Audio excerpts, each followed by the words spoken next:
Green flag, green flag. Vamos! Has he got wet or is slicks? I think that's Slicks? I think Oh that's my god. slicks. Right. Slicks in the wet. That's proper English, huh? That's how we do it at Silverstone. Actually, really good lines, eh? It's quite tricky with the slicks on the wet. Whoa. So what do we think of him or her? Oh, we got girls and men. Yes, we have girls. Okay, we got a mix. Hit the curve? No curve. Oh, a bit wide. Hit the curve, come on. I mean, actually, I don't think you need this right now. You can just talk. No, this is quite cool, eh? I got Oh, yeah, a bit of oversteer. The Alpine is better than that. Oh, sliding. Right, so what do we make of this one so far? Driver number one, what do we think?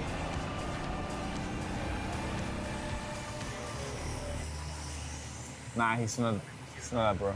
The pro would be like this on the straight. I would. What do we make of the second? Oh, this guy.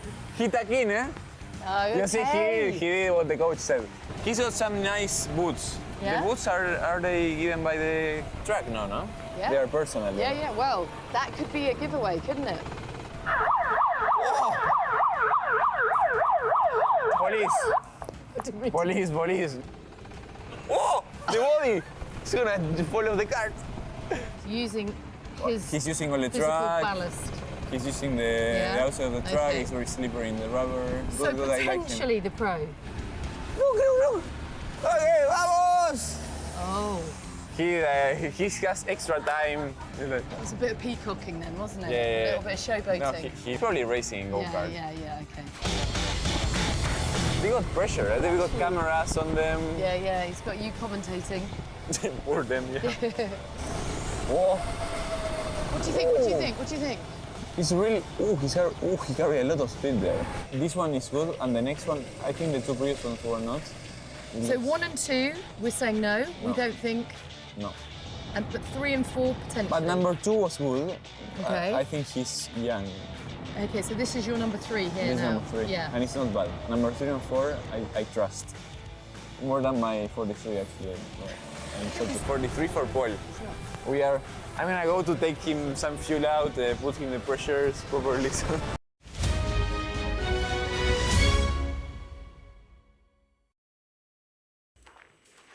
Let's take a look now at what the weather's doing. You're looking happy. Well, the forecast looks good. So you've sorted the travel insurance then? All Clear Travel Insurance sponsors Sky News Weather. Well, a developing westerly flow will bring cooler, more unsettled conditions this week with sometimes heavy rain. This morning, most parts can expect sunny spells and locally heavy showers concentrated in the north and west, but the far northeast may see more general rain for a time. Southeastern and central Britain mainly dry, if rather cloudy.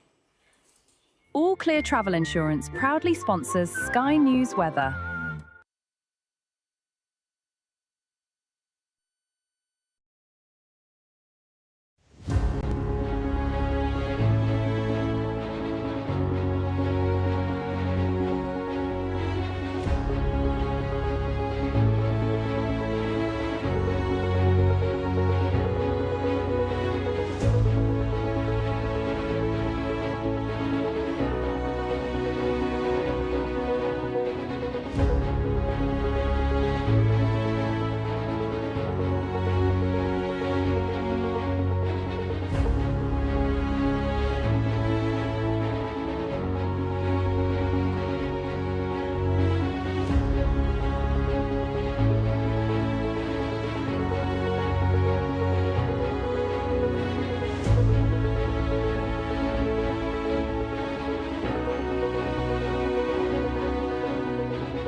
Bonjour, mes amis. To our French neighbours, félicitations.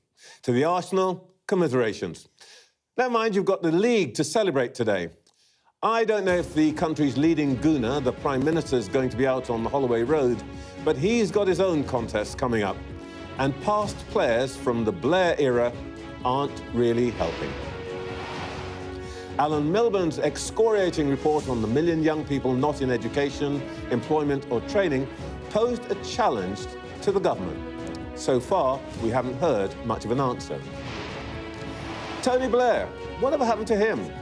Well, he's back, and he really doesn't think much of his new Labour successors. I'll be joined for the government by Work and Pensions Secretary Pat McFadden. We'll talk about the challenges facing our country's young people with Children's Commissioner Rachel D'Souza. And I'll speak to Shadow Home Secretary Chris Phil. Plus, with us throughout the show, Daily Mail columnist Sarah Vine, Labour peer and broadcaster Baroness Aisha Hazarika, and journalist and broadcaster Rachel Johnson. Here we go.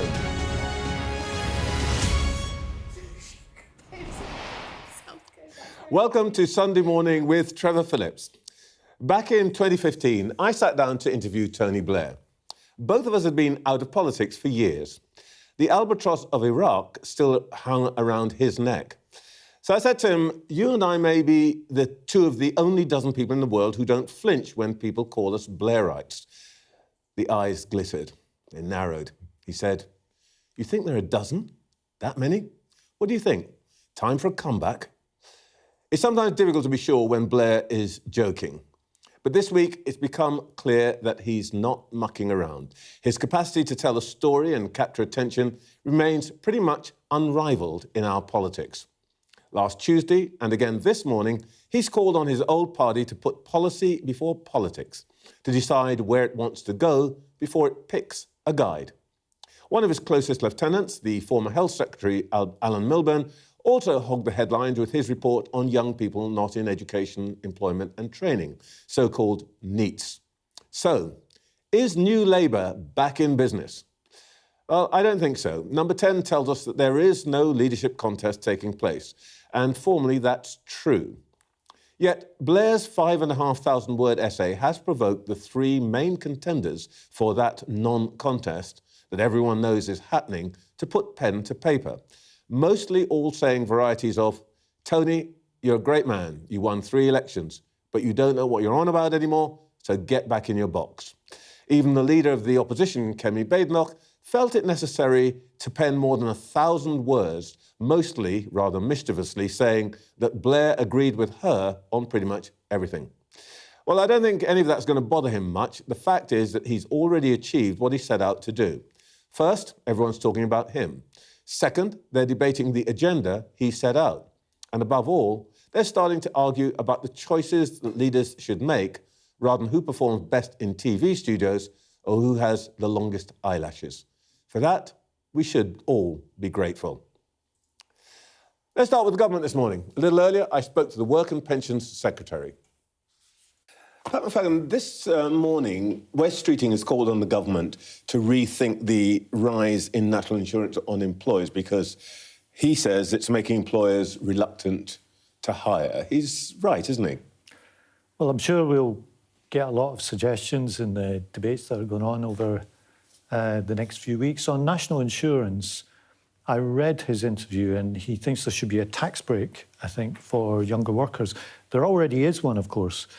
Any employer who hires a young person under the age of 21 doesn't pay any employer's national insurance at all. Now, it's a fair point of debate to say maybe we should expand that or do something with it, but like every other call for a tax change, there's a cost to these things, and you have to net these things off, right? His point was that the rise that Rachel Reeves brought in has reduced employers' propensity to take on any kind of employee. And of course, yes, they do get some advantage from that tax break, but his point is that there are fewer jobs on offer. Well, there are more people in work today than there were a year ago. Our employment rates overall are pretty good. With regard to young people, you'll be aware that Alan Milburn, the former Health Secretary, published a very major report this week. And he's clear in the report that the issue with youth inactivity is much more long-term and deep-seated than any decision taken over the last year. I want to come to precise that point, but just to be absolutely clear, you basically don't agree with what West Streeting is proposing. Look, I know that business raises this issue, and business will always understandably raise its costs, whether that's wages, regulation, taxes, whatever. And we have asked business to contribute more over the last couple of years. I'm aware of that. But we did that for a reason, and part of it was Wes's old brief, the NHS, where we are now seeing waiting lists fall. And that's only possible because we've been able to put more money into the system. Saying that the effect of what you've done is the reverse of what you wanted it to be. But this is important because falling waiting lists are a labour market measure too. They're an employment measure too. It is hard for the country to achieve the growth it wants, to achieve the employment it wants, if we've got millions and millions of people waiting for health treatment. And that's why, although it's easy to pick out one measure and say we should change that, and you're the Chancellor, you have to take all of this into account. I think that is really clever, but there are a dozen ways. It's not clever, it's true. No, it's just clever. There are a dozen ways in which you could have put more money into the NHS and brought down waiting lists. Well, the point that employers are making is that this particular way of raising tax is a jobs killer. Well, we are good at creating jobs in this country. As I said, our employment levels are historically high. And when it comes to youth inactivity, which I'm particularly focused on, I'm clear that this is about much more than a single tax measure or a single wage measure. If I may say it's a long-term, deep-seated problem. You're being uncharacteristically unclear. I've asked you whether you are rejecting what West Streeting is saying this morning, and I'm not really hearing, yes, I think he's wrong, or no, I think he's right. I mean, what is it? What I'm telling you is that if you want to pull one lever in the tax basket, as it were, there will be consequences, and the difficult job of a Chancellor is to net all these things off, not only against the consequences of the individual measure, but also all the public expenditure requirements that our government faces every day, be that defence, the NHS, or anything else. By the way, when you were discussing this around the Cabinet table, when West Streeting was at the Cabinet table, did any voices that sounded a bit like West Streeting say this at a time, that we shouldn't put up national insurance? You wouldn't expect me to divulge Cabinet discussions sitting here. You know, the government operates on the basis of collective responsibility, as you well know. I back the Chancellor. I think the Chancellor's done an excellent job, and I'll continue to back her. All right, look, you sent out a message to Labour Party members this week, and you described the problem that Alan Milburn, the former Health Secretary, vividly set out this week, of 1 in 8 young people being not in education, employment or training. And you called it a long-term one that you'd inherited from the Conservatives. From what you've just been saying, you don't take any responsibility for this at all. Look, it is long-term. It goes back many, many years. The particular rise that we're seeing in recent years started post-COVID. And in the 3 years running up to the general election, from 2021 to 2024, the numbers rose by about 250,000. But this is a long-term problem. We are, internationally speaking, higher than many other countries. I think Alan's report is really important. In fact, I would say it's more than a report. It's an intervention. It's a call to arms. And it is a cry for the state as a whole. And the part of the state that I'm responsible for is a big part of this. It's not the only part. To really look at this problem and come up with a better offer for young people, and that's what we're going to have to do. Well, I know he's going to come up with his recommendations in the autumn. But just going back to your own message, I took the trouble to look at the long-term numbers, and this is ONS statistics. In the month when the last Labour government left office, in 2010, the NEET rate was about 14.9%. When the Conservatives left in 2024, it had been reduced to 12.2%. This week, Alan Milburn says that you've raised it again to 12.8%. How is this a Tory problem? Well, if you take those dates, 2010, you're coming out of the great financial crisis, the worst economic crisis for decades, which obviously hit employment. The rate of NEETs then falls, but then rises again significantly after COVID. And there's two other things going on, which those numbers alone will not tell you. Within the rate of rising numbers of NEETs in the last 5 to 10 years in particular, you've got an increasing incidence of young people being signed off sick.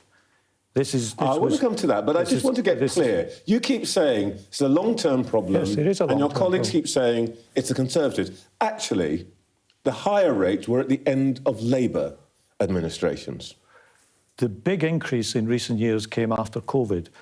You have a high rate in 2010 because you're coming off the back of the great financial crisis. It's COVID, it's not the Tories. I mean, the reason I raise this is that if you take this issue as seriously as you obviously do, why politicise it? Why weaponise it? Why not say this is something that's happened to the country?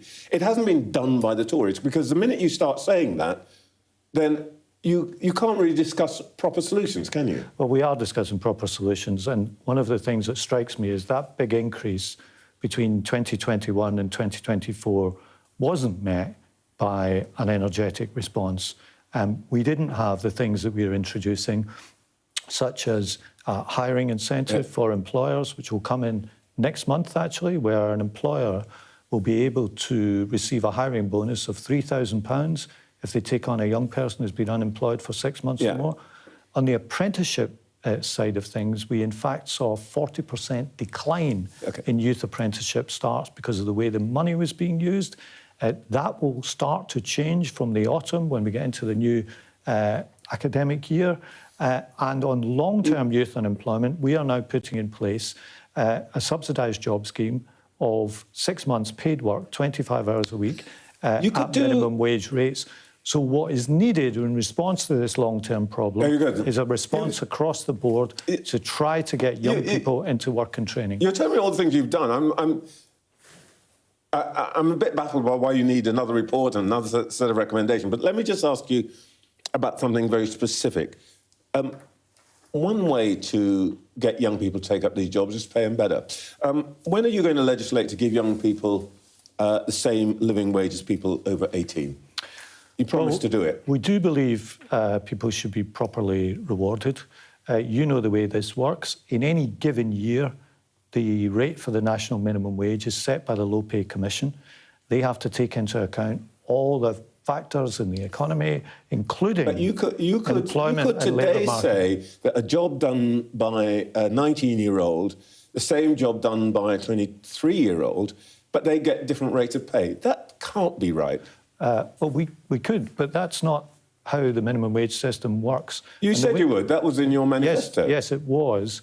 And in any given year, it is down to the Low Pay Commission. No, come on. You can't start pushing this out to government, to others. You are the Secretary. But that's the way the system works. You can decide it. I'm not starting pushing it out to anyone. We brought in the minimum wage a generation ago. I have the virtue or vice of having been around a long time, so I remember how this was set up. We were very clear when we introduced the minimum wage that the rate would be set by the Low Pay Commission. Now, who's the Low Pay Commission? This is a body with business, trade union, academic representation on it. And the reason it is a step away from government on the rate is precisely because it is good to have a body that takes into account the economic evidence. So why did you bother to put it in your manifesto? Why promise you're going to do something when 2 years later you can come in and say, nothing to do with us? Because we're giving them a direction of travel. And it's good to give them a direction of travel. They have a remit. They have a remit letter from the government. So they have a direction of travel. But in any given year, the precise rate of the minimum wage is recommended. Now, the government could reject the recommendation. Yeah, of course. Why can't you? Why can't you just say to them? Because we think this is a tried, tested, and I would say internationally admired model. I thought we elected you guys to decide things, not to get other people to decide them. Well, we have decided their remit. We've decided the direction of travel. All right. And in the internationally admired model that we have in this country, it is for the Low Pay Commission in any given year to set the minimum All wage. right, let's deal with one other aspect of this, which I think is probably more live on the doorstep. 1 in 5 UK workers is foreign-born. Not all of the 5 or 6 million people that constitutes are brain surgeons and web engineers with special skills and so on. Why are we stealing other people's labour, other countries' labour, putting pressure on our public services and housing stock when we've got 1 million young people doing not very much? Stealing? Yeah, that's what we're doing. I think that's a very loaded term for immigration policy. I don't think we're stealing things. But the point you're making is, in a different way, one that I've drawn attention to, which is I do think there is a greater urgency in doing something about this 1 million plus young people who are not in education, employment or training, because the rates of net migration are falling sharply. They're down 82% from their peak. So that trend, the demographic trend of us being an ageing society where the proportion of people of working age compared to those of pension age is changing. And also, it's been in the news this week, technological factors all mean that I think there's a greater urgency on us to not just let 1 million people sit there being economically inactive. And wouldn't it this is in the national interest. Wouldn't it accelerate things if we didn't have 4 or 5 million people coming from abroad, essentially brought here by employers because it's easier to do that than to train young people? Well, I think the old cry, why don't we do more to train our own workers, becomes more urgent in a world where net migration has fallen by over 80% from its peak, which is what the latest figures show. You've just been talking to me about the low pay commission and so on. You've now commissioned 3 different grandees, and they're all respected individuals. Alan Milburn, boss of John Lewis, Charlie Mayfield, also on this issue of why young people aren't coming into jobs. And you've now appointed Mark Bolland, the former boss of Marks and Spencer, to do something in the same area. And no doubt, you know, all these people are outstanding individuals. They'll no doubt produce great pieces of work. But it's characteristic of this government. Let's review. Let's put it off. Let's find more rather than actually do something now. And we heard from the former leader of your party, former Prime Minister this week, that actually there's a feeling of drift. It's the word he used in this government. I think we've done more on the youth inactivity front in the last 6 months than for many years. I set out some of those measures. I was at Gatwick Airport the other day announcing an increase of 300,000 in work experience placements to try to get round this bind that young people are in. If they can't get a job, if they haven't got experience and haven't got, experience, so they can't get a job. I've mentioned the changes in the apprenticeship system that we're making, the hiring bonuses and so on. We are being very active on the this. List of things you've done. What I'm rejecting is the notion that you're putting to me is that nothing is happening and that the hiring or appointing of significant business people is evidence that nothing is happening. Either you're doing a lot of stuff and it's working, or you can tell me now that you've done a lot of stuff and you realise it's not working, so you're bringing these other people in to tell you why it's not working. Well, let me specifically tell you why I've brought in Mark Boland, who's a former chief executive of both Marks and Spencer's and Morrison's. First of all, he, I think, will play a big role in galvanising business on this national cause of youth unemployment. But secondly, he founded an organisation called Movement to Work, which has been responsible for getting 200,000 young people into work. And he did it after the riots in 2011 because he saw what was happening, wanted to put something back. And I think the experience that he'll bring to this will be really valuable. All right. On the issue of delay, it's been a year since we had the Strategic Defence Review. You promised that there would be a defence investment plan. It is now a year on. There is no sight of it. Well, it is close. It is a serious and big piece of work. I've been asking this question week after week after week, and you all say it's close. It's been close for months. It is close.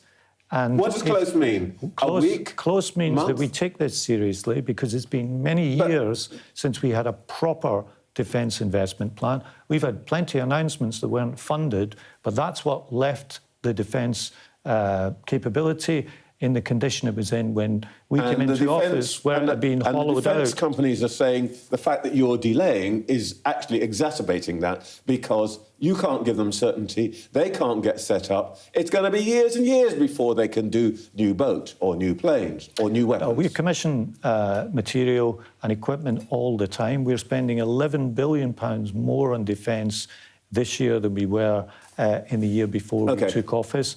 It's a significant ongoing investment. I didn't ask you about that, and really. the capabilities change all the time.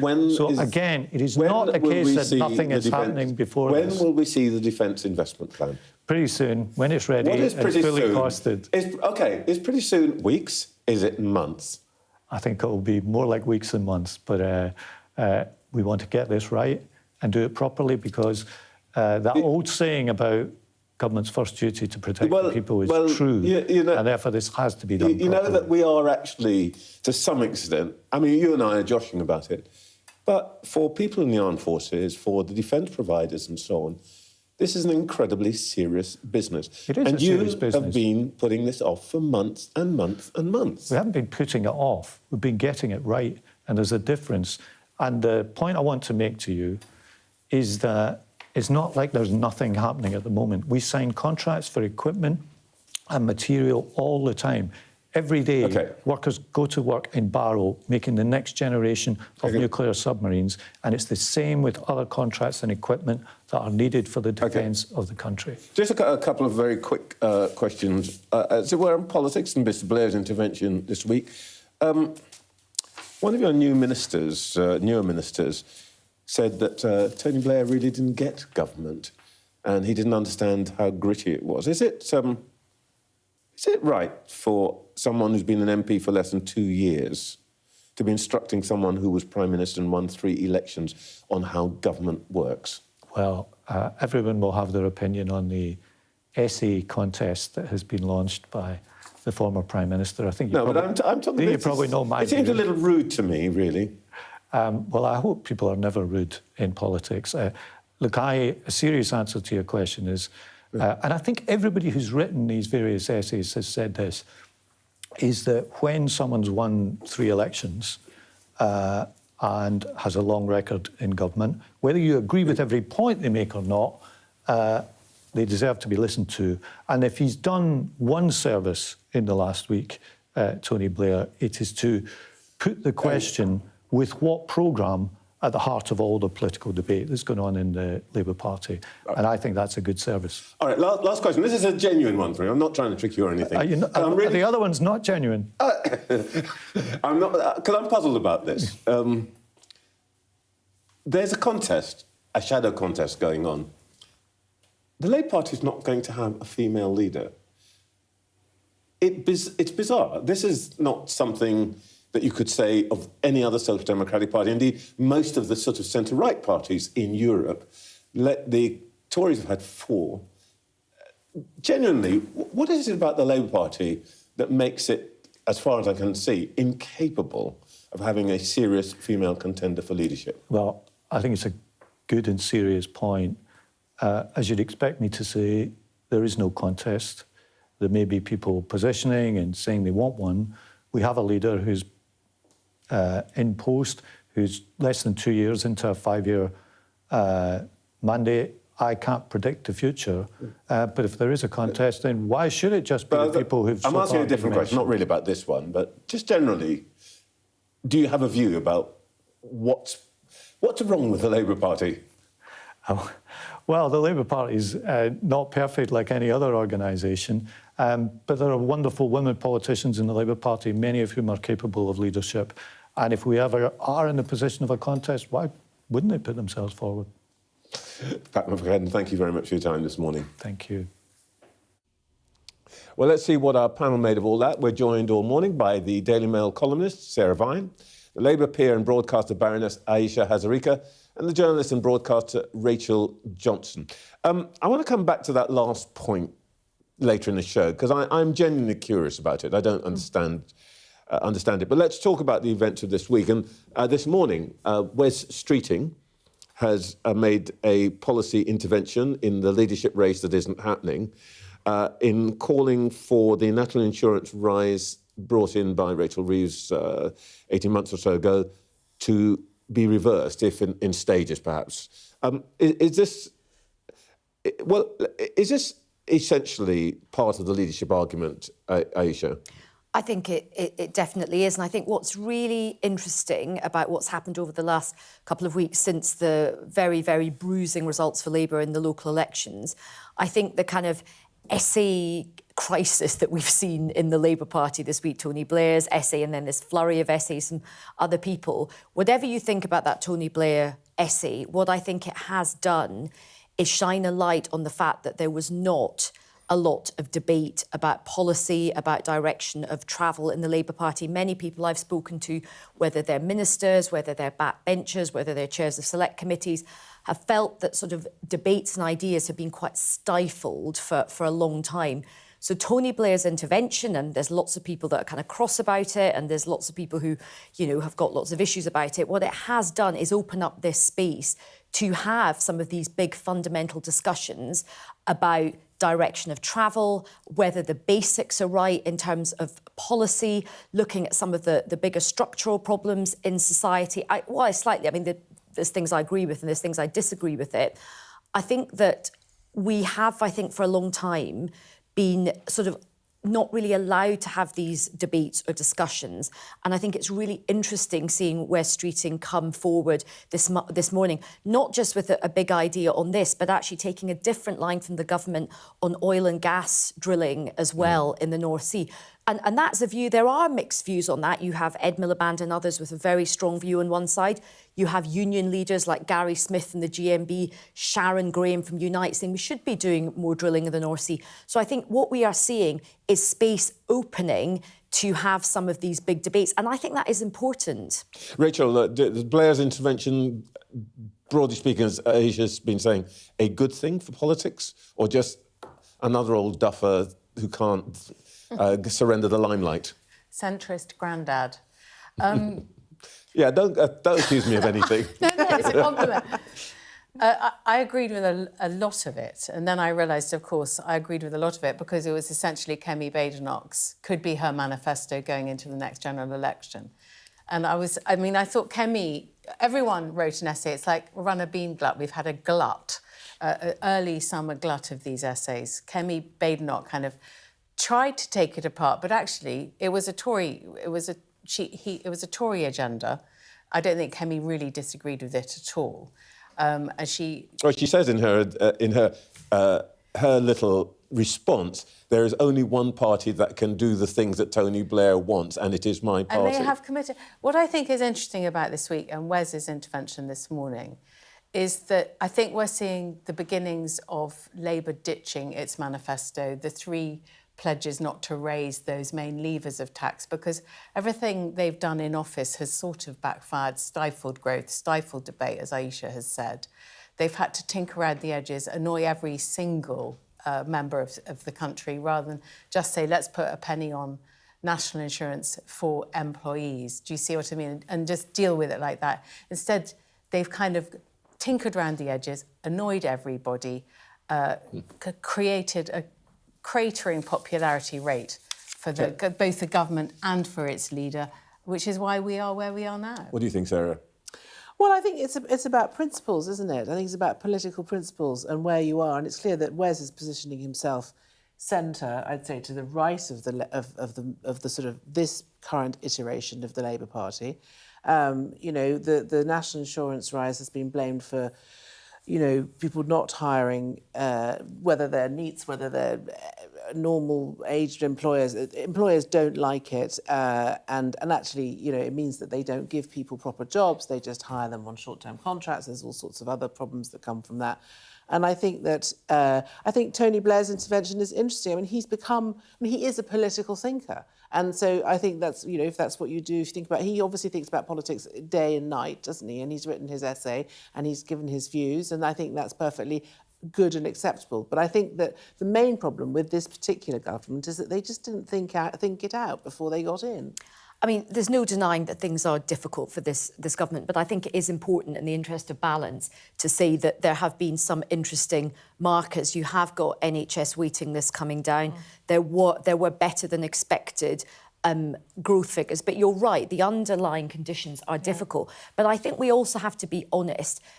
And, of course, I've been on the, you're both more in the same wing of politics. We've swapped sides in the sense that, when the party I supported was in opposition and your party was in power, it's very easy to go, I wouldn't have done it like that, or I wouldn't have done it like that. Let's not forget, and I'm not saying this as an excuse, the inheritance was difficult for a number of reasons, mismanagement, COVID, the Ukraine, Liz Truss, all of those things. And it's very easy to say, I would have broken the manifesto and put tax up. If Rachel Reeves had done that, your wing of politics would be shouting, "Oh my goodness, they've broken their manifesto." But sorry, if the non-leadership contest happens and a new leader comes in with a very different manifesto, should there be a general election? It will be for Parliament to decide. You know how it works. This is the reform argument, right? And I get it. And in opposition, we did the same thing. Have a general election, have a general election. You know how the parliamentary maths works, Rachel. Yeah. But the thing about Wes is that he's sort of parking his tanks a little bit on Kemi Badenoch's lawn.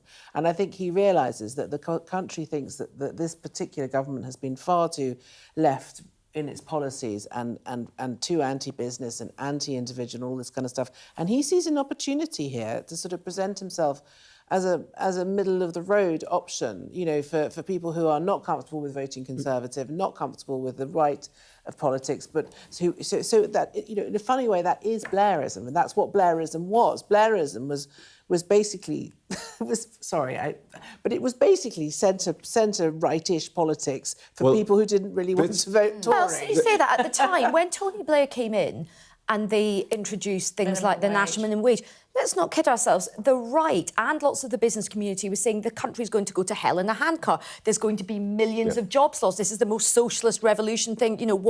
What's happening? And there was lots of investment going into public services. But I think as well... But it was how he framed himself. It's interesting, this, though, that where Tony Blair is positioning himself, he uses the phrase in his essay, the radical centre. I'm personally pretty allergic to these labels because I never quite understand what they mean. But I wonder if any of you has... And he's been attacked, as Andy Burnham says, this is neoliberalism, and Wes says he hasn't paid any attention to inequality and so on and so forth. But does any of you have any idea what radical centre looked like? You were in that place at one point, weren't you? I don't know where I would find radical centre. Didn't he say that the problem with this government is the radicals aren't sensible and the sensibles aren't radical, or something like exactly. that? Yeah. What does that mean? What does it mean? And I think this is the thing. Right? I think it means, OK, I worked in the Foreign Office for 1 year and we were constantly being asked to think the unthinkable, and I think that's what he's doing. And I think he had a bit of it in his essay about we have to be with America come what may. Yeah. We have to drill, baby, drill. These are two things that the Labour Party doesn't want to hear. But I do think, look, I think Tony Blair is a brilliant thinker. I think if he speaks, he is worthy of, he merits our attention. I disagree with the MP who was saying he doesn't know what he's talking about. It's completely ridiculous. But what I do think is there was a lot of brilliant diagnosis in this 5,700-word essay. What it was slightly light on was prescription. And I think we are in a zone where it's like very easy doing our jobs as political commentators. And I've been a special advisor in government. Trevor and I work together. It is much more difficult when you're having to think, right, what can I work with within the very limited window of opportunity and resources? What I would like to see more of, and this is what I hope this conversation moves into now, is more actual policy and diagnosis, not just the diagnosis. But that's why having the principles, having the framework is so important. And that's what Blair is trying to do. So what you have to do, you have to work within the framework. It's completely about what is possible. But if you don't have a framework, you're all over the place, which is what's happened with Starmer and his government, because they didn't set their framework. But you need to join up the dots. For example, he talks a lot about AI, and of course, he is very much in that zone. He's doing a lot of work with these tech bros and things like that. And we're going to talk about young people in a moment. But you have to join up the dots. If on the one hand you're saying you want to get more people into work and you want to reduce the welfare bill, which is an admirable thing, on the other hand you're saying let AI rip, what's going to happen to those jobs? You have to join up the dots. These are really deep, difficult problems. You do have to join up the dots. I love having professional broadcasters on the show because you always give me the cue. And we are now going to talk about young people. Thank you, Aisha. There can be few more important things for any society than the life chances and well-being of its children, young adults and the workers they'll become. For many reasons, that's been front of mind for a lot of us in recent weeks. We have, as we've been discussing, 1 million young people not in education, employment or training, the so-called NEET. We're increasingly concerned about the effect of social media on children. There could be, we hear, a ban for under 16. And, of course, this week, we've been preoccupied by those awful cases of girls being raped by boys, who are then given what many see as lenient sentences. These have all been in the news. So what's going wrong? What can we do about it? Well, let's talk to the Children's Commissioner, Rachel de Souza. Good morning, Rachel. Good morning. Let's start with this national listening exercise that you have been engaged in, which I think is to hear the views of children about what concerns them. Absolutely. So this is my 6th and final year as Children's Commissioner, and I've made it my thing to really hear from the children in the country. I've heard from over 1 million of them. But for my final year, I'm out there talking right across the country. I started at Hadrian's Wall. I'm going right down to Land's End, going into every prison, hospital, school. I started walking with scouts up in Carlisle and asking them, what do they want for their future? And what matters to them? And what are you hearing? So I'm hearing, number one, and it's coming across in all my polling, all my conversations, number one is they want a great job and they're worried about money. But those are the two really big things. We're hearing lots of interesting things around social media and AI. They are not concerned about the same things as Westminster. They have very different views. And I think that's the thing that I can do, is try to bring a bit of what the kids are really saying, rather than what we're talking about in the Westminster bubble. I was very struck by that, actually, because you did a previous survey that said that their concerns were essentially economic, and issues like AI, in the way we think about it, is it a threat to privacy and all that, and immigration, were very low on their horizon. Yeah, so I think people would be surprised. So getting a great job, having a good education to enable them to do that, having enough money, those were really important things. Lower down, very low, were immigration and AI. There's much more confidence and comfort with AI, although when you speak to children, so I was talking to one young girl the other day up in Blackburn, and she said, I'm thinking, I said, what do you want to do when you leave? And she said, I think I'd like to be an author. She said, but maybe I won't because, and AI can just write a book in 10 minutes, so what's the point?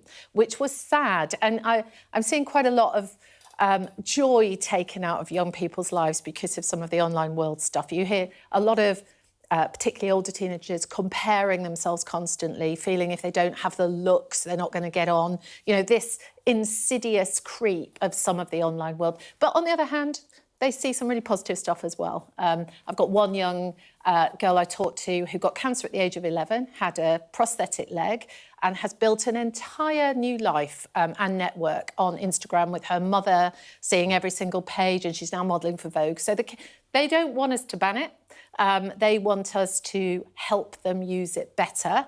But, yeah, different to the Westminster position. Where do you stand on this issue of the ban on social media for under 16? I have quite a strong view, but let me tell you first what the young people say, and then where I think I would go with it to enable us to deal with this. So, ubiquitous across, talking to children everywhere, they don't like, when we say, should we ban it? They're like, no. And they spend a lot of time trying to hide the things they see so they don't get banned by their parents as well. So there is Which they do with great skill. Absolutely. So there is a concern about this. Having said that, 25% of 8-year-olds have seen the most heinous violent porn, beheadings. 8-year-olds? 8-year-olds, 50% of 11-year-olds. My research shows this. And more, almost as worrying, every single group of young people I talk to, when I say to them, have you tried to cut down?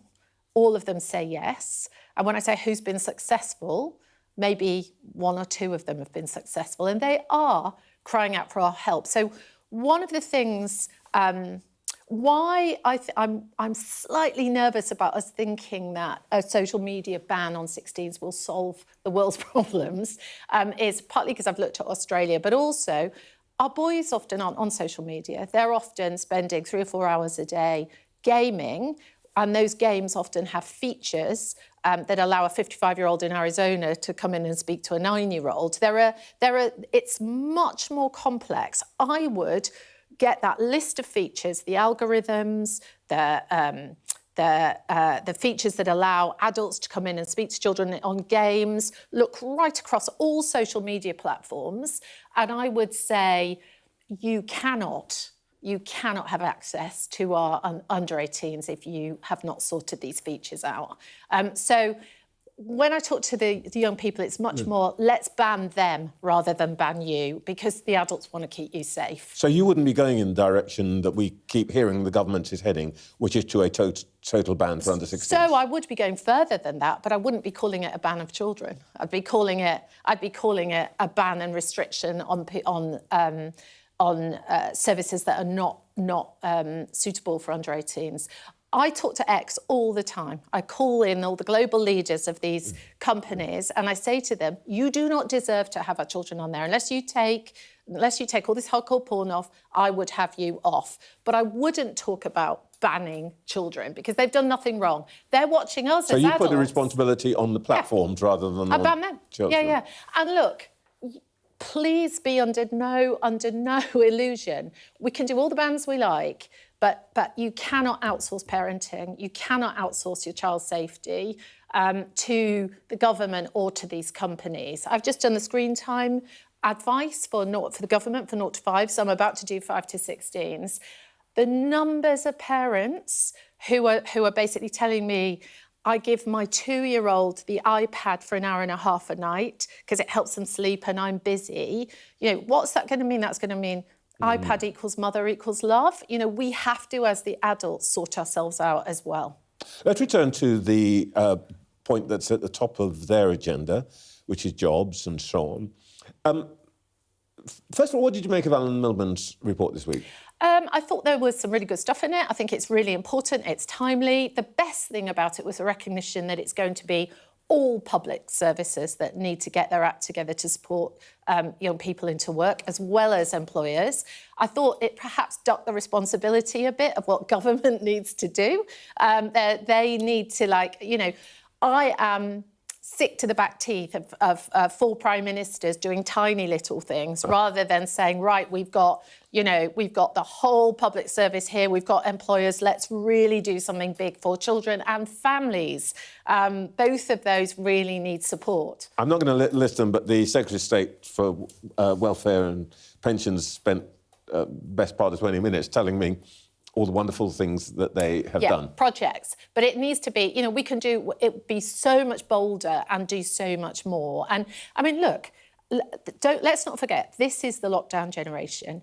1 in 3 of those children who are NEET, young people who are NEET now, didn't come back to school. They were persistently absent after lockdown.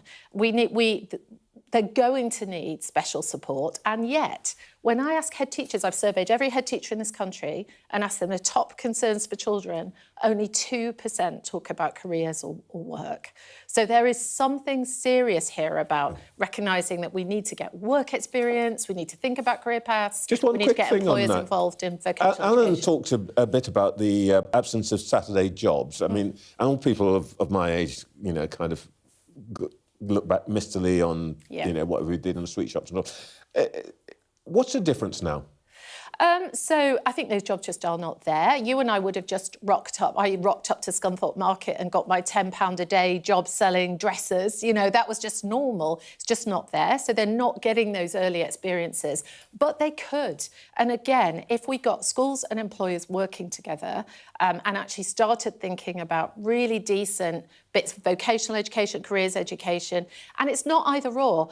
Absolutely every child in this country deserves to learn the best that's been thought and said. We can have such a brilliant academic curriculum, but we can do this as well. Yeah. It's not too hard. We've done it before. Come on, let's do it. Well, yeah, my start was stacking chairs and Salvation Army, but let's talk about a sort of rather darker point. There's been a lot of commentary this week about the sentence handed out to 2 teenagers convicted of rapes, one of which they filmed. But first of all, do you think it was right for the Attorney General to ask for these sentences to be reviewed?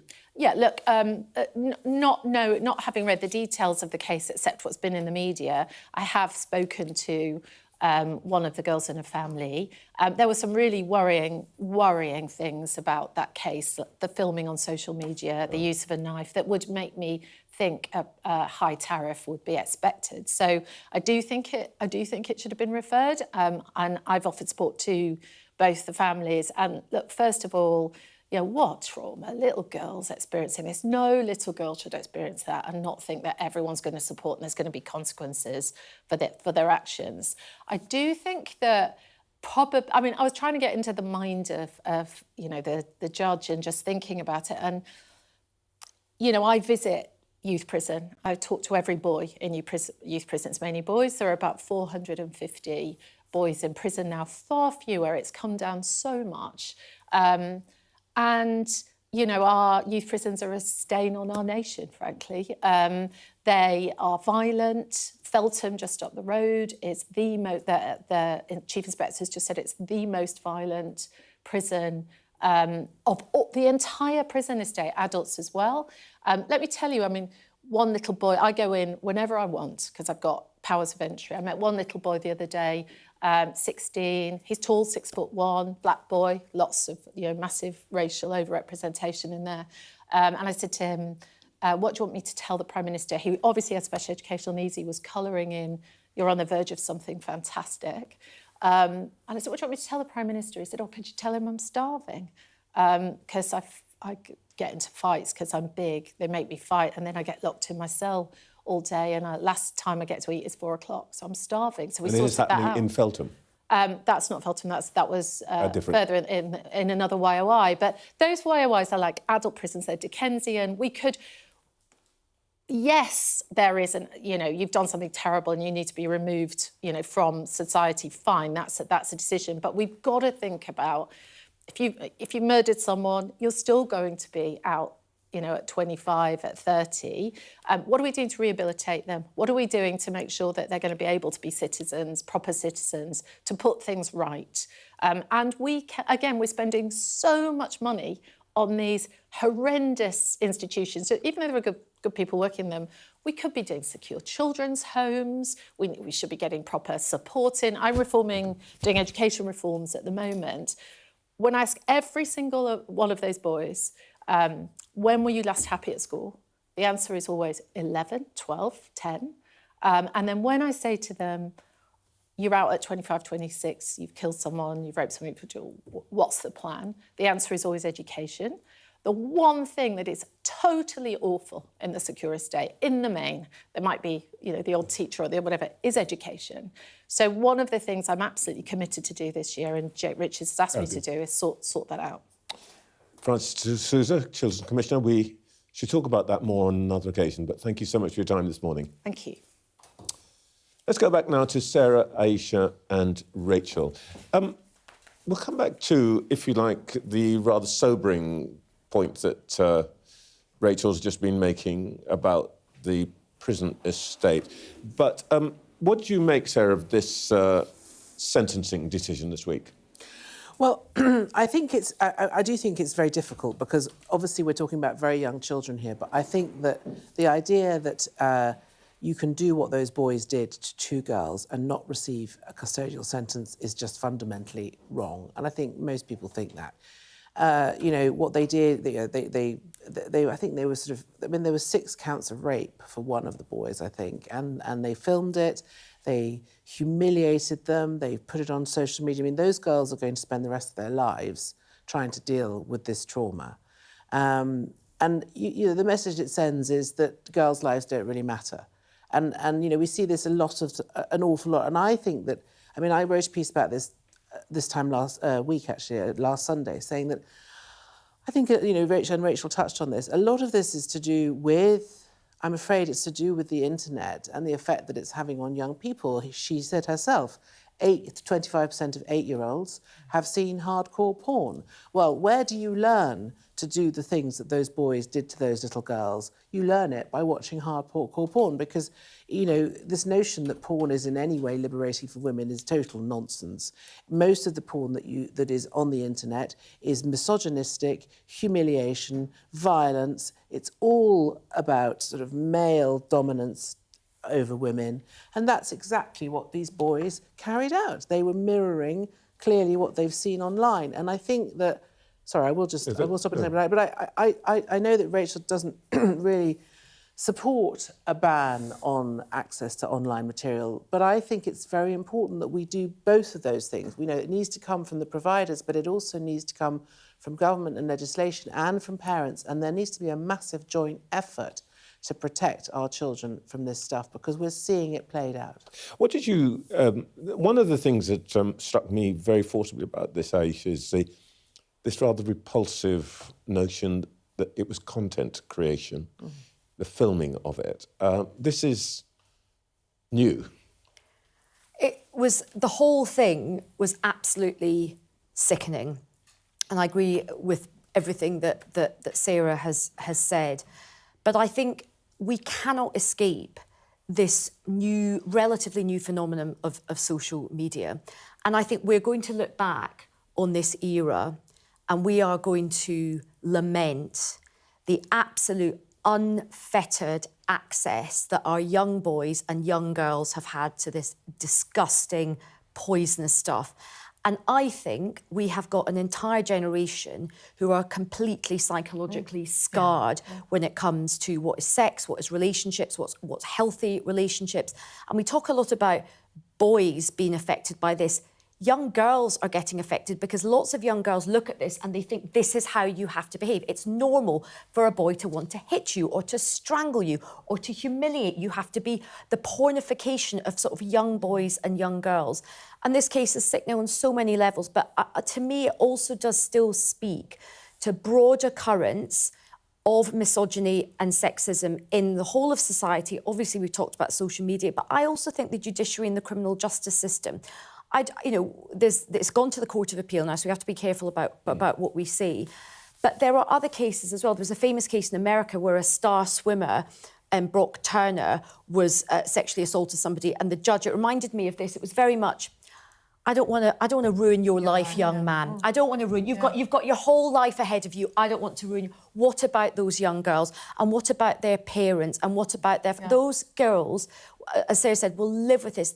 The effect of sexual abuse and rape from a young age, at any age, can have profound consequences. But this was like, it mattered more that these young men have got a shot at rebuilding their lives than the girls. The judge said. The inversion. Yes, I mean, we're not sure who the victim is and who the perpetrator is anymore. It seems to me in so many cases because. Obviously, the teenage girls were the victims, and yet the judge was foregrounding the well-being of the male perpetrators, and he congratulated them. He gave them a non-custodial sentence, and then the Guardian had a story at the end of last week about another couple of boys who were given basically slap on the wrist, 26 quid or something, £26 fine, yeah. For rape, which tells us, one, rape is becoming normalised within male, and girls female, are worthless. Girls are worthless. The girls aren't victims. Girls are content. You know, they are supply in the creation of this content. And the justice system and the legal system isn't changing that narrative at all at the moment. There are just... One, it's very brave of these girls to report they were raped. It is. Two, it's very rare that they secured a conviction. But three, the way that the conviction was then legaled by the judge was absolutely But as shocking. one of the girls said, you know, what was the point of me going through this Rock in the court, face. having to be cross-examined? It is. There are no adults in the room. We need some adults in the room. Someone has got to say... But I think... Was any of you... one of the... Reading the reports of this, and you say we've got to be careful not to go too far into it, and also it is 9 o'clock in the morning. I think there's some things you don't want to get into. Well, one of the things that I think was most striking, rather heartbreaking, was that one of the girls in one of these crimes said she went with the boy to an underpass because she thought he loved her. And that's how girls work. I was struck that's how by girls how... work. And that's the thing that I think... I don't know whether it's a male-female thing, I don't know whether it's an age thing, but a lot of people don't seem to understand that girls are very emotional creatures. They want to be loved. A lot of us are... you and I are terrible people pleasers. We always have this conversation, you know. We don't want to make people... We're sort of conditioned to want to please and to want to be loved. And the reason these acts of violence are so traumatic and so devastating for these girls is because that takes away all of their dreams and hopes and ambitions in that area. You know, they will always feel worthless. They will always feel less than. They will have low self-esteem. They will probably settle for subpar partners because they feel worthless because of what's happened to them. This is just going to destroy their lives. And to have a judge say, you know, well done, lads, you behaved really well during the trial, and I don't want to criminalise you, so off you go and do some litter picking and have a nice chat with a social worker, is just And also, the awful. other thing that was so awful about this was he was like, I don't want to, you know, I don't want to criminalise you. They are already criminals. If these boys have raped these girls, they are already... I mean, you know, that's what I said about the decriminalisation of rape. I'm sorry. Came from the top. Sorry. I'm sorry, we have to go to a break, but thank you for that. Sobering is the right word. Next, we will hear from Chris Phil. That was...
I urge you not to look away. If Hamas hands the hostages over, they will end this conflict. The world has been watching. Good to see you again. How are you? Did she say how he was? The conditions are awful. The jets were ordered to come back. Historic day here today. How will you respond if India does launch airstrikes? They'll be all out to war. I'm just going to put some body armor on. I'm Yalda Hakim. The best thing about being a Sky News journalist... Hi, darling. Beth Rigby, Sky News. ...is being a Sky News journalist. You said to people, I'm not coming back for more, but you have come back for more. Well, let's kick off and make a statement. What can our Prime Minister say to you to not impose tariffs? He's coming out!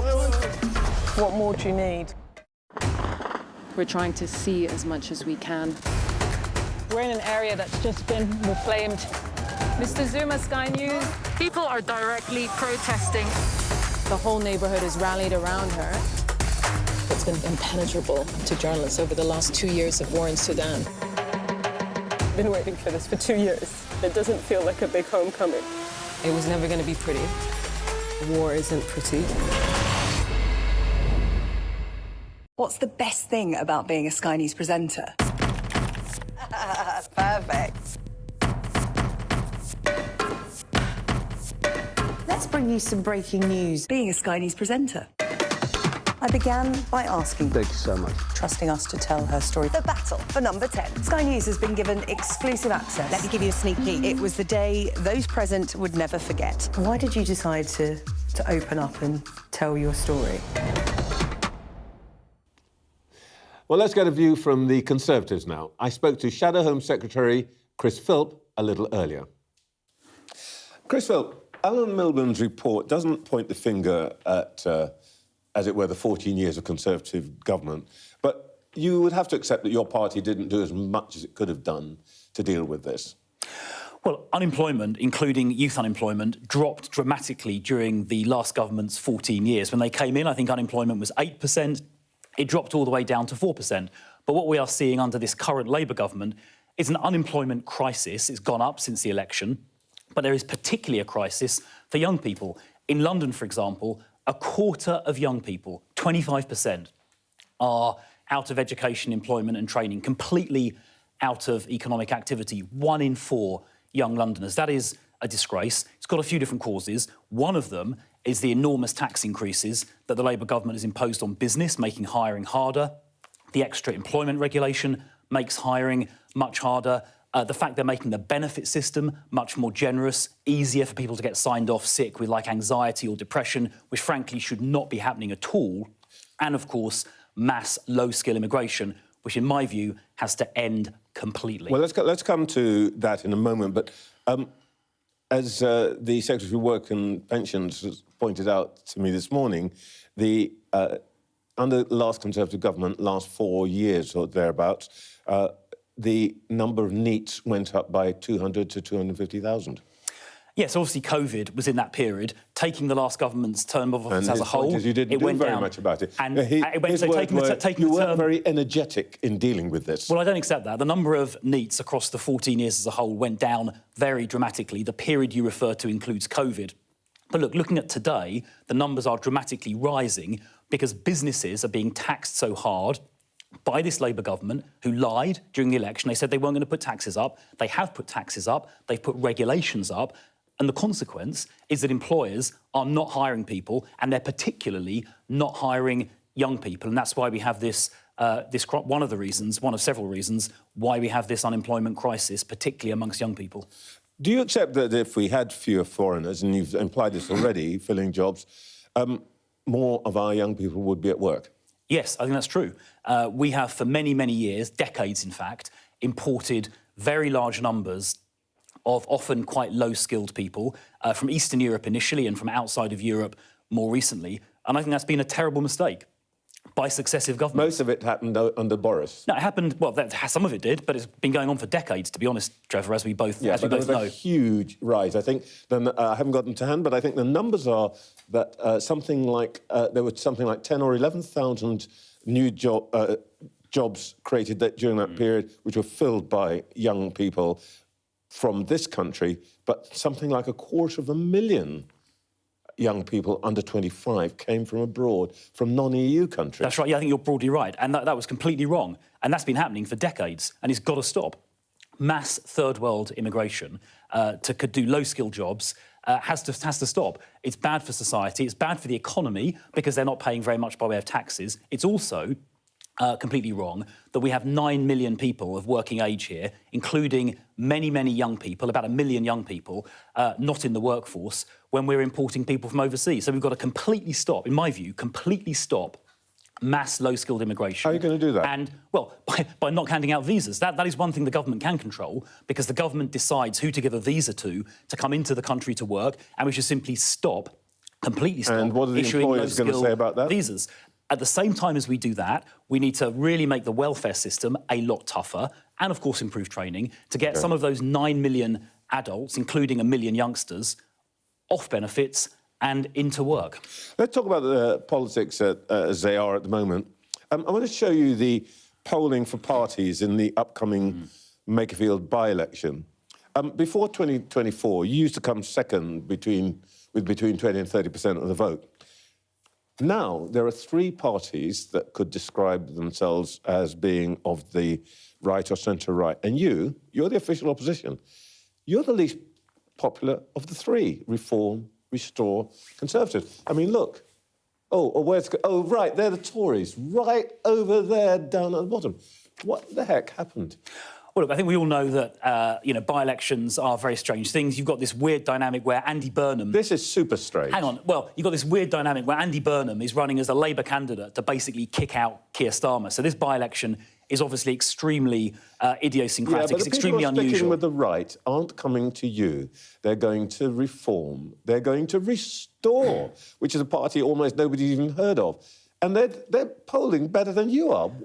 What has happened to the Tories? Well, look, let's just see what the actual result says. But if you look at, the proper national opinion polls, not just a little poll in one constituency in very unusual circumstances, hang on, Trevor, even you, in fairness, would admit these are very unusual circumstances but in the Makerfield by-election. Isn't it? If you take the polls as a whole, we're improving. We're often in second place in many national opinion polls. Kemi is rated as the best leader.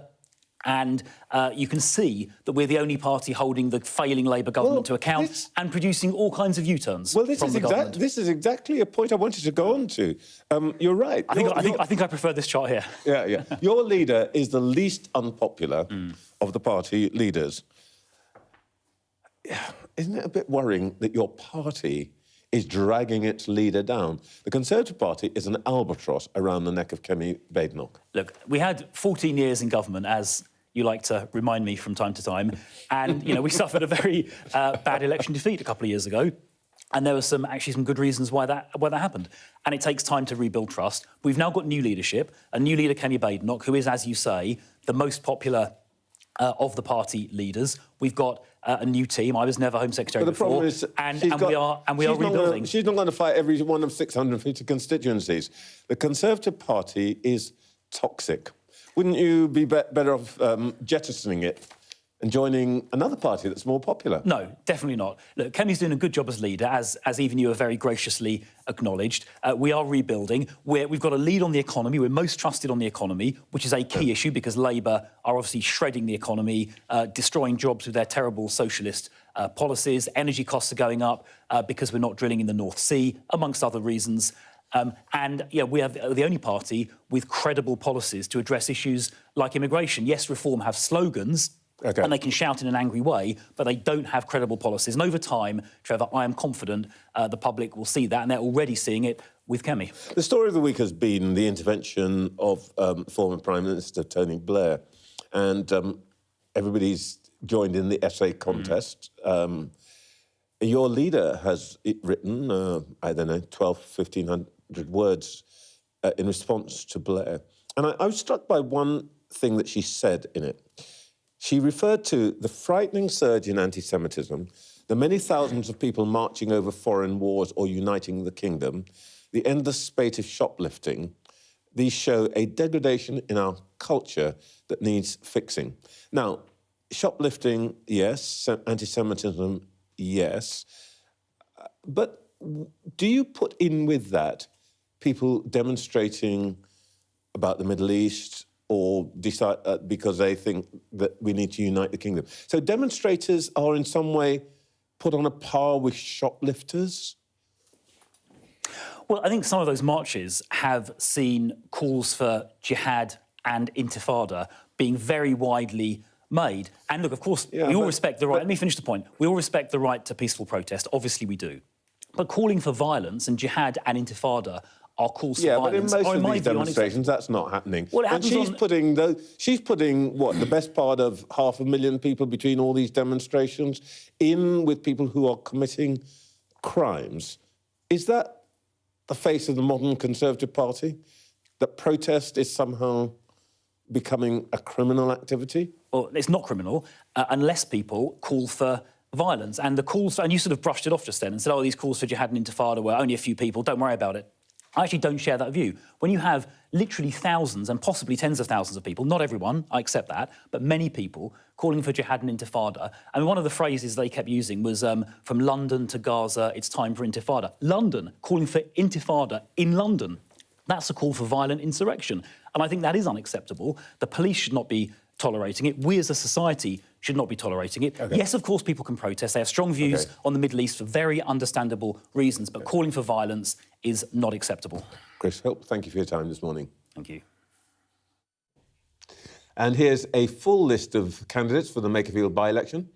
There's plenty for the good people of Makerfield to choose between. I've no doubt they are thrilled.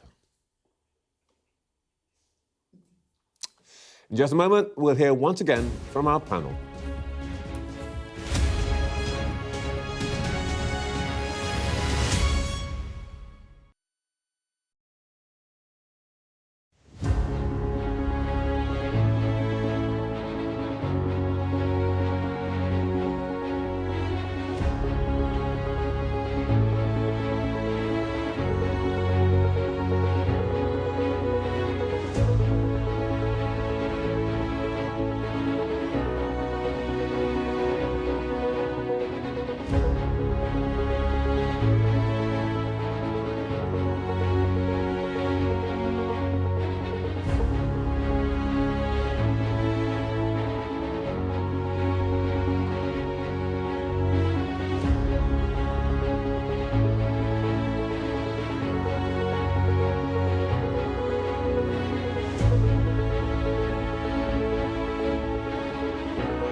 The best thing about being a Sky News journalist... My darling. Beth Rigby, Sky News. Is being a Sky News journalist. You said to people, I'm not coming back for more, but you have come back for more. Well, let's kick off and make a statement. What can our Prime Minister say to you to not impose tariffs? He's coming out! What more do you need? Back to our panel, Sarah Vine, Aisha Hazarika and Rachel Johnson. Well, Rachel, Chris Phillips was doing a sterling job of telling us that the Conservatives are terrifically irrelevant. But they've got this rather peculiar situation, haven't they, that their leader has, in a way, found her voice. People are beginning to recognise her and like her and so on, but they hate the party. Well, we're allowed to talk. I mean, we're allowed to say that the Conservatives are absolutely nowhere in the forthcoming by-election in Makerfield. I think they are polling at 2%, Restore at 7%. Are we allowed to talk about this? Yeah, you can't really. Well, we can. We can say have to where keep they're it at polling. national. OK, well, all right. I don't think that is their But the general national point show. is taken. But I mean, the general point is that there are 5 parties all, polling around the same at the moment. Isn't it about 20%, something like that? Lib Dems, Green, Labour, Reform and the Conservative Party. So we basically entered a 5-party system, but not when it comes to by-elections, which seem to be 2-horse races again. Kemi, I think you're right, has found her voice. She is always interesting to watch. As I said earlier in the show, her riposte to Tony Blair was an absolutely bullseye after bullseye, I thought. And I wanted to stand up and cheer after I read it. Can I just give one line in it, which was about Andy Burnham, who is standing as a candidate, and you have put out the other candidates, I think I'm allowed. And she said, Andy Burnham, has had fun spending other people's money, taxpayers' money as mayor of Manchester. He will find it much harder finding money if he ever becomes Prime Minister. Although she supported a government that did exactly that during COVID with furlough all the government, energy all the payments. No, but it's the point. It's the same thing. I mean, that's taxpayers' money that she was using. Look, there's no doubt that I think Kemi's personal performances have definitely improved, particularly in the chamber, particularly at the dispatch box. But there is no good. You can be the most loved leader and you can poll brilliantly on your. But politics is not. It's not measured. Exactly. William Hague is a brilliant example. Brilliant at Prime Minister's questions. Great in the chamber, but did not move the needle in terms of actually what the public. And at the end of the day, the only poll that matters in politics is the ballot box. And if you look at the last set of local elections, the Conservatives got another absolute shoeing there. I mean, I think what Kemi would probably say is that when she started in this job, she was nowhere. No one knew who she was. People kept saying, where is she, what's she doing, why isn't she doing this, that and the other? And she just ploughed her own furrow, and that is very much the sort of person she is. And I think her view would be she just is going to keep on doing that and the support will come. If you build it, they will come. I think that that would be her view. But it may be that she doesn't have the time, because if we do have a new leader and there is a new general election, as you say, the Tories are nowhere, so they need time. The public are also not going to forget. I mean, so many issues we've discussed today, and I don't want to do a whole, the Labour government has got lots of things, which is its responsibility. But you just take, for example, one area that we've talked a lot about. We talked about the criminal justice system earlier. The public will not forget the hollowing out of things like the criminal justice system under ministers like Chris Philp and others. You look at the immigration figures, the Boris wave, where figures absolutely soared. Yeah. So I think the difficulty for Kemi Badenoch, despite, and I'm totally, I think we have to say and be truthful, her personal performances have got better, but you cannot outperform a really bad shadow government, but also an incredibly bad track record in government. But that's why she was saying this week that the Tories need really good candidates. That's her big project at the moment, is to try and get better people on the Conservative side. OK, we've got to earn some money, so let's just go to a commercial break and we'll be back in a moment.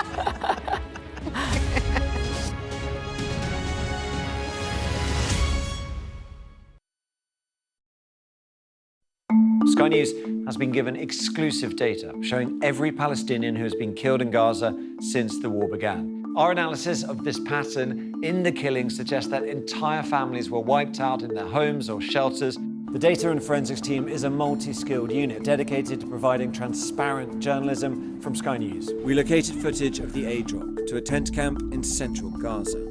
These airdrops are falling in extremely populated areas. We combine traditional reporting with advanced analysis of satellite imagery, social media, and other open source information. And this is just one of the strikes and incidents we've been able to geolocate across Gaza. Sky News has found Nazi speeches and marching music have been used as background sound on tens of thousands of TikTok videos as far-right groups try and spread their message. Sky News has seen 72,000 posts used in this way. There's no evidence yet of foul play at Heathrow. It shows weaknesses that enemies could take advantage of. Elon Musk says it is, quote, a viper's nest of radical left Marxists who hate America. Supporters say it saves lives and projects American power and influence. I think we would generally be called far right, sure. It's called Return to the Land, and they invited me in. A lot of people are going to be, why are you making Nazi references? Right. Well, why wouldn't I? Its founder says he is building a fortress for the white race. It's a racial association. I kind of want to ask you, after seeing this, do you think what we're doing is immoral? We followed a social media trail that led us to Bristol, where a confrontation between protesters erupted into a full-scale riot. Here it really is pitched battle skirmishes, hurling missiles, throwing punches. I'm Tom Cheshire, Sky's data and forensics correspondent. We've got your Sunday mornings covered. From the front page and the sounds of the streets to the voices of the people who make the major calls and big picture politics beyond Westminster. We'll put you at the heart of our story. I'm ready. Are you? Join me, Trevor Phillips, Sunday mornings on Sky News. We're trying to see as much as we can. We're in an area that's just been reclaimed. Mr. Zuma, Sky News. People are directly protesting. The whole neighborhood has rallied around her. It's been impenetrable to journalists over the last 2 years of war in Sudan. I've been waiting for this for 2 years. It doesn't feel like a big homecoming. It was never going to be pretty. War isn't pretty. What's the best thing about being a Sky News presenter? Perfect. Let's bring you some breaking news. Being a Sky News presenter. I began by asking, Thank you so much. trusting us to tell her story. The battle for number 10. Sky News has been given exclusive access. Let me give you a sneak peek. It was the day those present would never forget. Why did you decide to open up and tell your story? What? Right, let's come back to our panel. We've been chatting away here during the break of Aisha, Rachel and Sarah. Where do you think, Aisha, we are this morning with this not leadership contest that isn't happening, but everybody thinks is happening? I think we're in a holding pattern until we know the results of the by-election, and that's going to determine what happens next. Right. So actually, in a way, everybody should just put it to bed for... Well, in that case, let's talk about something far more interesting, and that's my puzzlement about the Labour Party and women leaders. And I'll stick with you for the moment, Aisha, if I may, because you wrote about this last week. I did. I wrote a piece for the Sunday Times because I went to the political conference Progress, which is the more Blairite end of the Labour Party, and it's where Streeting made a big speech saying that he would throw his hat in the ring if there was a leadership contest. And when I got there and immediately spoke to a lot of male MPs, they were like, this is quite exciting. There's going to be this big, meaty contest of ideas. It's kind of Andy versus Wes. And then I spoke to loads of female MPs, and they were really annoyed at the fact that we're talking about the prospect of a leadership contest. It's 2026, and we're not talking about a woman being in the mix. And it just did make me question, what are the structural issues going on with the Labour Party? Because on the one hand, we're really proud of the fact we've done lots of good things for women. We've got record levels of women in Parliament. Our great offices of state, many of them are held by women. And yet the Conservatives have managed to produce more leaders and we can't. And I think it's a very... And Prime Ministers. Yeah, right? absolutely, absolutely. I'm conceding that. But I think there's a big thing for the whole party to look at, which is cultural, it's structural, it's with our members, it's within the party hierarchy. I'd say as well the big Labour commentators, the big political thinkers in the Labour Party are seen as men. The essayists are seen as men, and we have to change that. And it's not just men, it's a bit of a diversity issue as well. Oh, yes, you mean they're all going to be white blokes? Yeah. That's fair enough. Yeah. Rachel? Yeah. I mean, as Aisha was talking, I was writing down the potential female leaders of the Labour Party, if it comes to that. We're on a double hypothetical, you know, who will win the big Makefield, and then will there be a leadership contest? Angela Rayner, Harriet Harman's, she's had her day. Louise Haigh, Bridget Phillips, and Yvette Cooper, Rachel Reeves. None of them have been... Shabana Mahmood. Shabana, of course. Who's a woman colour as well. The editor of the Spectre earlier. The Tory Party or Reform must be longing to poach her because she's effective, she's smart, and she speaks their language. I think it comes from the bottom. Can I just say, What? I do not think the Labour Party thinks of women and leadership in the same breath. But why? Well, I think it comes from the party roots because the Tory party. I mean, I can't really speak about the Labour Party because I've never been involved in it. Labour roots. I think the Tory roots are basically full of very bossy, strong ladies. There's a real kind of matriarchy there at the sort of entry level. WI. It's Two for the WI. price of one. It's all of that kind of stuff. It's cake sales. It's cultural. It's cultural. It's very culturally. It's very, very female. I get the sense, I could be wrong, that that's not really the case with... Well, I think... Well, just one thing, before to let you reply, Aisha, but one thing that does strike me, of course, is that I think now the three largest unions Yes, and are that all led by women. Yes, that is a really important point because there is often an unfair stereotype about the trade union. It used to be it's all the brothers, but actually there's little sisters, Sharon Graham, Christine McAnair, who's just Angela Egan is now at Unison. So the trade union movement have actually advanced, and I think it is a big question that this piece I wrote last week provoked a big reaction from women across the Labour Party. Another reason is, I think, as well, there's the front of house power, but there's also power behind the throne, which is really important, of the infrastructure of politics. Who sets the kind of direction of travel, who decides who's going on the telly, who promotes people, who demotes people. They are often still, it's changing slowly, but they're often still, exactly. And what I think we have to sort of really work on, and this is across the piece in the Labour Party, it's not just the leadership, it's across. There have been moments where women from the left and the right have put themselves forward. Liz Kendall put herself forward. She's very much on the right of the party. Diane Abbott, very much on the left. They got nowhere. So there is a really deep cultural, structural issue in terms of who we in the Labour Party see as leadership material. And we've got to, at some point, think, you know what, a woman. We've got brilliant women. A woman could do it. We'll be contemplating that mystery for a while to come. I'll be back next Sunday.